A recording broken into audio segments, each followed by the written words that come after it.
Good day, everyone. Today, we'll be tackling about the Matigsalug Tribe. Matig is a term word of from and Salug means river. They live in a Salug River known as the Davao River, specifically along its watersheds. It is located at the Guasalog Valley in San Fernando in Bukidnon Province, Philippines. Its total population are about 50,000 Matigsalug people,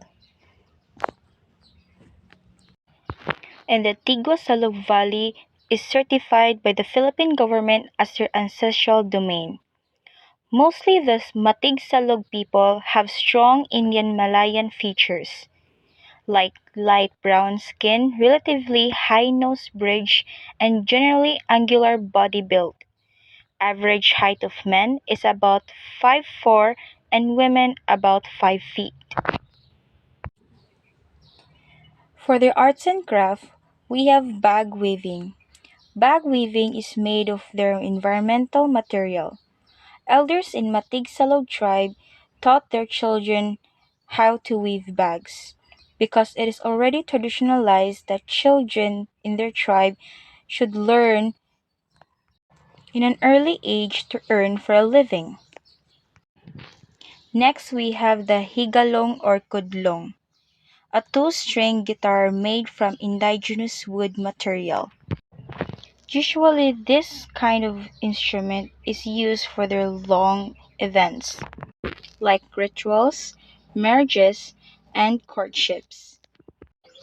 Higalong or kudlong is also identified as for the men's instrument, but at the same time, it can be also used for the only for the elder women. Last, we have the agong and bangkakaw. Agong and bangkakaw are the most commonly used by musical instruments, with the kulintang also frequently featured. The bangkakaw is made of bamboo materials. Kulintao and bangkakaw is played by women. Another rare features of their arts and crafts are the decorative arts. Some of the Matigsalug tribe's artistic creations are purely ornamental and made purely for aesthetic purposes, but others also carry traditional knowledge and significant cultural significance. These decorative arts are known as dayan-dayan in their Matigsalug language. The Tribal Council's office, particularly the Femitrix office, is where you can find the majority of the dayan-dayan made from wood that has been chopped to make decorative arts. For their creations, the artisans employed a type of wood called anutong that is found in the Lasang region or forest. With the use of social media, the artisans were able to add contemporary touches to their products while still using their traditional skills and resources. Some of the dayan-dayan are influenced by the pinosong design of the Matigsalug tribe. For the tribe, the diamond shapes represent the heart. This signifies that the federation is made out of love by the Matigsalug to the people of the community. Some designs were particularly painted red, white, and yellow, as influenced by the traditional knowledge of the indigenous people. These designs and colors are also expressed in their buildings like the Talugan, their museum, the Panubaran, and even in the murals of their school walls. Next, we have the Bagtok-based craft. The Matigsalugs generally use materials that they may found around, particularly in their forests, to produce their artwork. Their creations are utilized in everyday activities like farming. They use a range of designs in their crafts. The Matigsalug tribe produces a variety of bagtik-based crafts, including animal traps and baskets. Their crafts are made from wild bamboos that grow in their forests known as bagtok. One of their bagtuk-based crafts are small baskets called luvan. Luvan can be used as a belt for ladies and may be worn with slings. The luvan uses bagtuk to make the talinga, the horn-like projection on the basket designed to allow for the insertion of the sling. Similar to talinga, kulambit is a feature of a luvan whose function is to add structure or solidify the craft. When the basket is larger, it is referred to as a liyang, and more items, including clothing, tools, and other items can be placed inside. Next is bubu. Their primary reliance on their surroundings may be seen in their crafting, a trap that they use to catch fish in their streams. This shows that they access for their environment what they eat as well as the materials they utilize in their crafts. The artisans use bagtuk and uway or rattan, a trailing plant that grows in forests, to create bubu. Each craft can be created with supo or a cover. And last is soning, a smaller version of their basket to store their jewelry, combs, food, and other minor items. Their musical instruments and tools. Tribal performances use musical instruments. These instruments are still present in the Matigsalug tribe. Elders are the ones crafting the instruments. During tribal performances, the elders play the two-string instrument known as the kuglong or higalong. The elders acknowledge that the palaos, or lizards, that lived in the forest had an impact on the form of the creation of this instrument. Pamalungpong, which is from a horse mane, is found on the top of the kuglong. They use pamalungpong in the kuglong as homage to the tahulambong, also known as a spirit that guides the horse. The name of the string used for the kuglong is bislig, the tree's root. The lower part, known as subong, serves as a handle or a support. The lengthy portion of the kuglong's neck is known as a durlog. Meanwhile, the knob of the instrument is called a damalan, which adjusts the quality of sound to match the chant. For tuning, the other knob, called kulungan, is used to hang the kuglong. The sangat can be used. The whole body of the kuglong is called lawa. Performers also used another string instrument called saluroy, which is made out of bamboo. They also displayed their kalasag, a shield used as protection in wars or combat. The lipi is a knife they made that can be attached to the belt called sinalapid. The furniture displayed in the office of the Fematrix is made out of anotong, a tree that can be found in their forests. The Matigsalug Tribe laws have the Kukuman Gantangan Palabian, or the RA Customary Law, which means the common problem of the IP community with its solutions. First, we have the libog. This is the scenario when you touch someone's wife. Possible it can cause a pangayaw. Pangayaw is when the husband had the privilege to kill somebody under in 7 days, and it was been approved by the Supreme Chief. After 7 days, and if the husband haven't killed anyone, then that's the time they will call at court. Next, the baki. This system is when the woman or wife who has been stole should also be killed by its own husband. The momoiloy. This system is anyone in the tribe can kill anybody who stands in their way because of their rivalry from the other tribe. And lastly, titinakak momoiloy. In this case, where they can choose a certain place where they can take revenge on somebody who was a death threat on them. The way of living of Matigsalug tribe before and now. Mostly women do all the work compared to men before. Based on the elder stories, many Matigsalug families or couple had been encountered or terrorized by the other tribes on their way home. The other tribes or kampo will kill the men and leaving the children and women to make them their slaves. But if there was no children, they will make the women as their wives.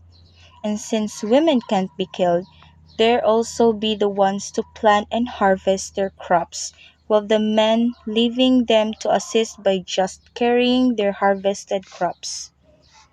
And now, because of the bayanihan system or pangkat, the Matigsalog people helping each other to prepare for planting and harvesting the crops.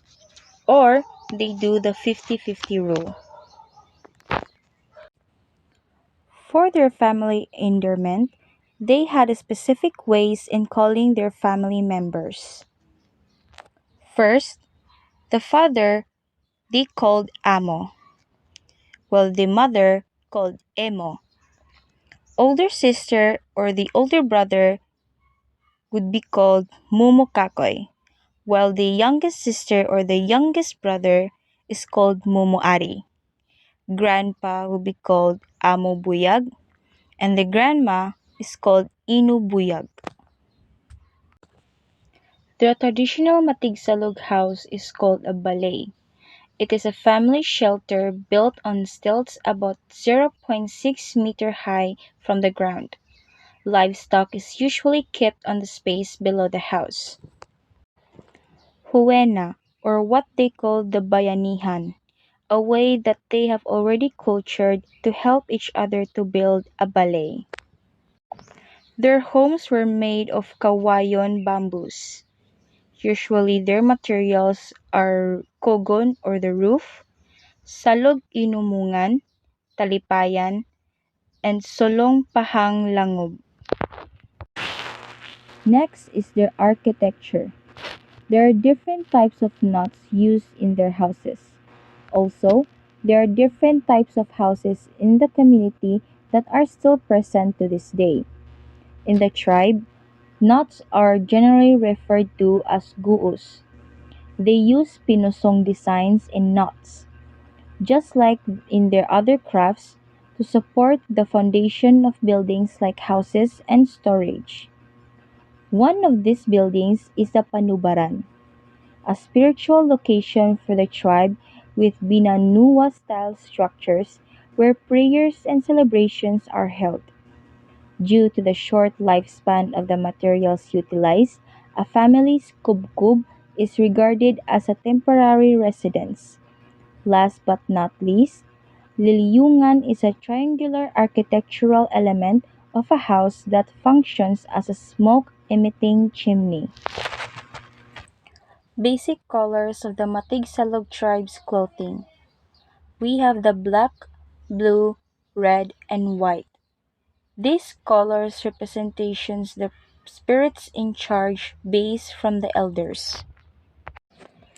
Black represents Tahalilong spirit or the horse spirit. Only the Tumanoron or the leading spirit or the elders should wear the black clothing, while the Talaghusay elders wears the blue clothing which represents the leadership. And red represents Mandalangan spirit. Mandalangan means kaisog or bravery spirit. And only the Baganis or warriors wears the red clothing. And the white color represents gugma sa magbabaya. Only the Tumanurun means mananambal or those someone who has a third eye should wear the white clothing. Also, just like the black clothing, it can be also been worn by the leading spirit or elders. Next is natural resources and supernatural. We believe that Manama, whom you call God, occupies the highest position in a hierarchy of supernatural. Using the government setup as an analogy, Manama is the president. He has the vice president and command of cabinet secretaries. They are the unseen forces that control the physical world. They are powerful but kind when respected. Therefore, it is important for Matigsalug tribe to maintain a harmonious relationship through rituals and respect the presence in the natural resources like rocks, water, trees, flowers, and to their beliefs in them would bring a peaceful life and abundance of food from the natural environment. Matigsalug community as a political unit.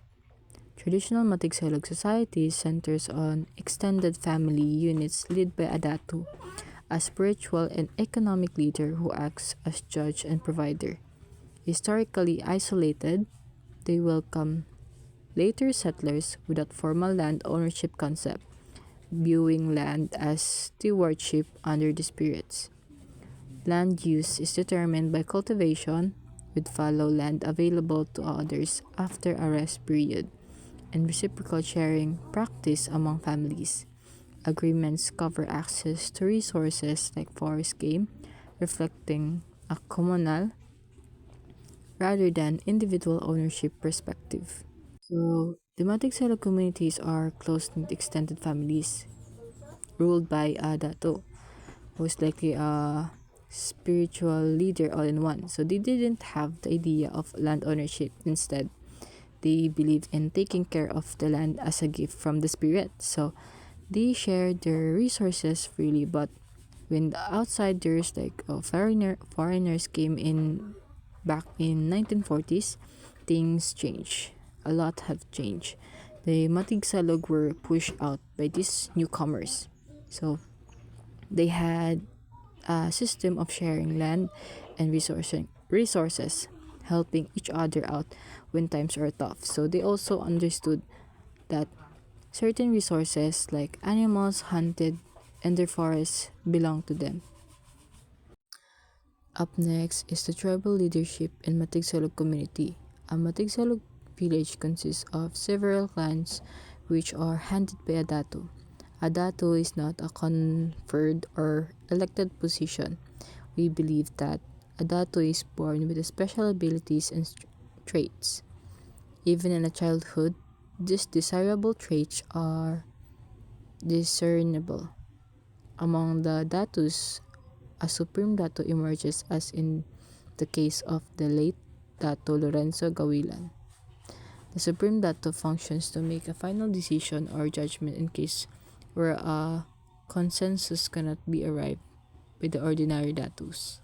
As what they have said here, the Matigsalog villages are made up of different family groups. So each villages are led by Datu. Datu are not chosen.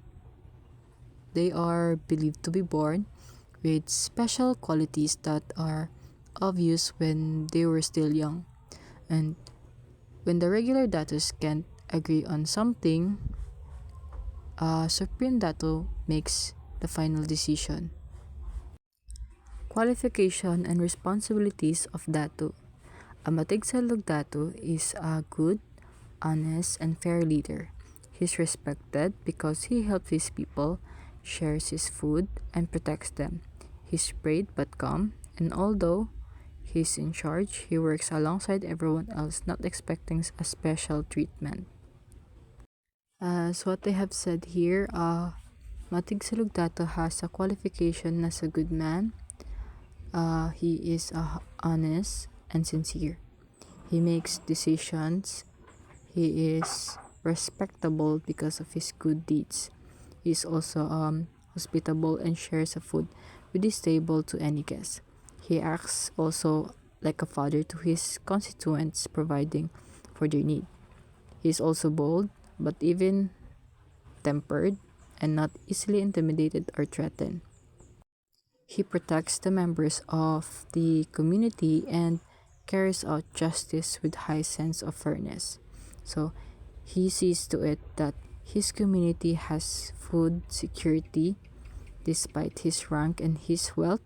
He works on his own field and does not enjoy a special privilege of other people doing things for him.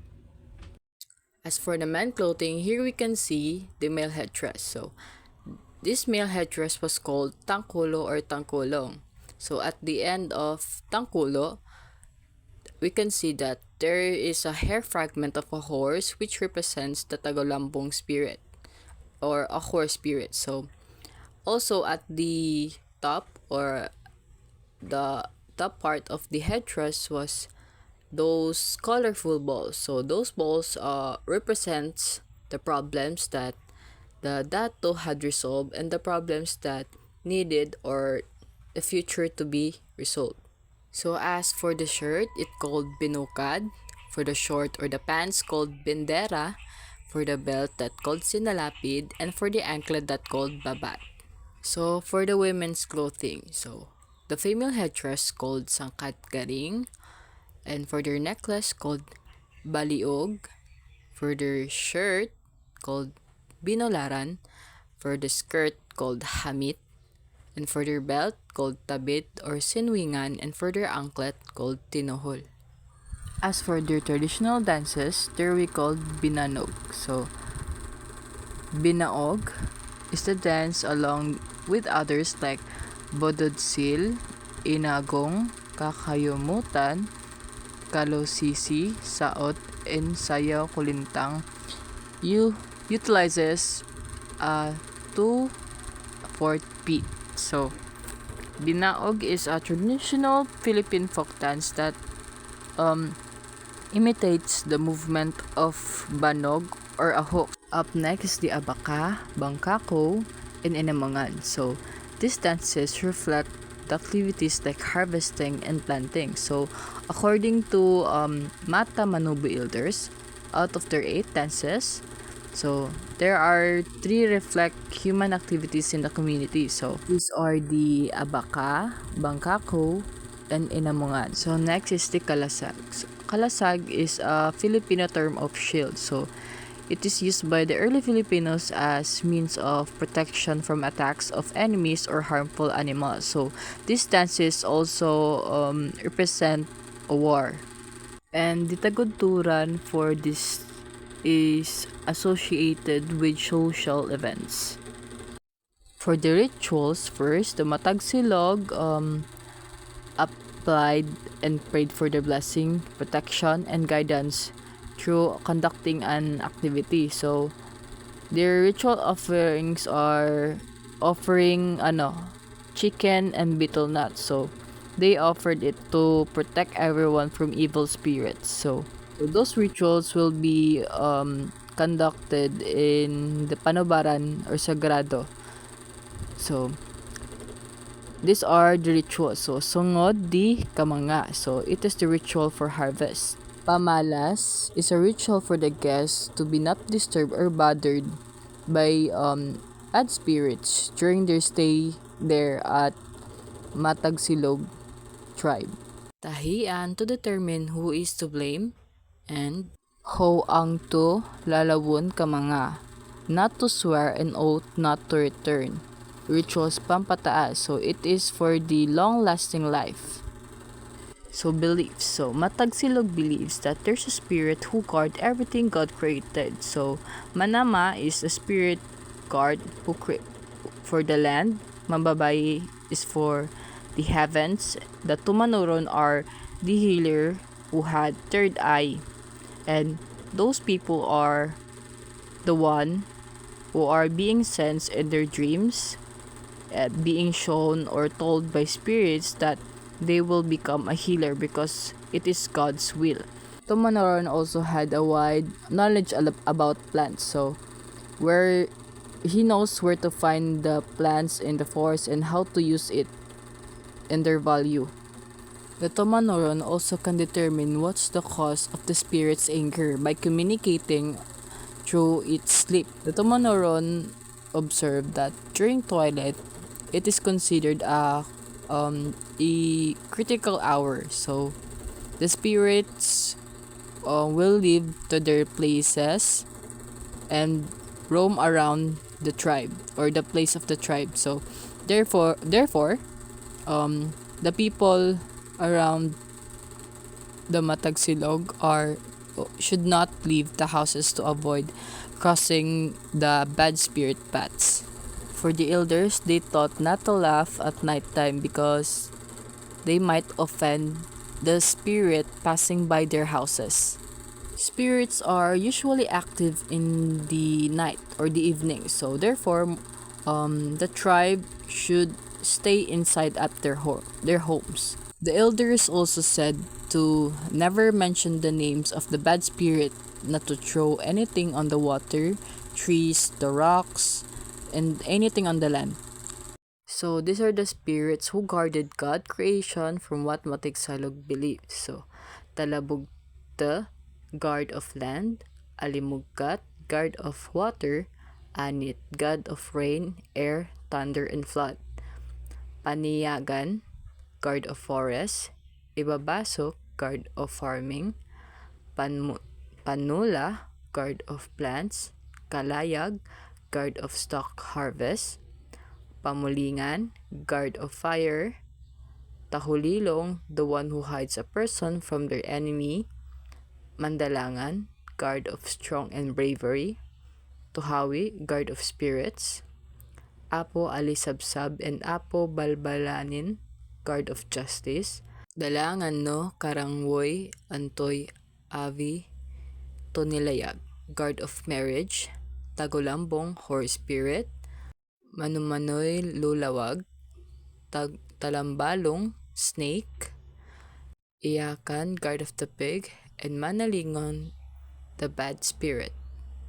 As for the marriage and courtship, there is also a ways or the process on how they're going to conduct a marriage or confirm a marriage. So first is the Iktahoron. So Iktahoron, where a young man will wait for the younger woman until she grows up and becomes his wife. So it was kind of like an arranged marriage in both families. So next is the Ikahon. So Ikahon is a declaration of both families of a man and a woman using a pair of clothes. So they're using a pair of clothes to declare that they both choose each other. Up next is the Sayo Konglong Woy Salaroy. So it is a process where the man and the woman will dance together, and if the Datu sees that the partnership between a man and a woman during the dance presentation is good, it can possibly leads to a marriage. Next is the Pinabayet to Kuning. It is the instrument. They're using an instrument to means of communication to express their love or attraction between a man and a woman. So, Orok, a man and a woman meet in the rice field. So, and Tulisan, a man and a woman meet on the bank of the river. For the Matigsalug food, so in their yard, they grow a sweet potato, cassava, banana, papaya, sugarcane, squash, and kalatan. So kalatan is similar to mung beans. So they cook their food inside a bamboo. So inside the bamboo, they cook native chicken, frogs, and other delicacies with the use of bamboo stats. Each of the member had their own utensils, or they called hinagiban, so which their names also labeled on it. So during the afternoon, they do the patihoner or the budol. So they casual eating gathering. So after their lunch, they go back to work. So and at 4:46 p.m. is their time to prepare for supper or their dinner. So in 6:26 was actual time for dinner. So after dinner, they have a leisure time or what they call sa paghuhunoy. That's where the time where the people of the Matigsalug tribe gathered and asked about how their day went.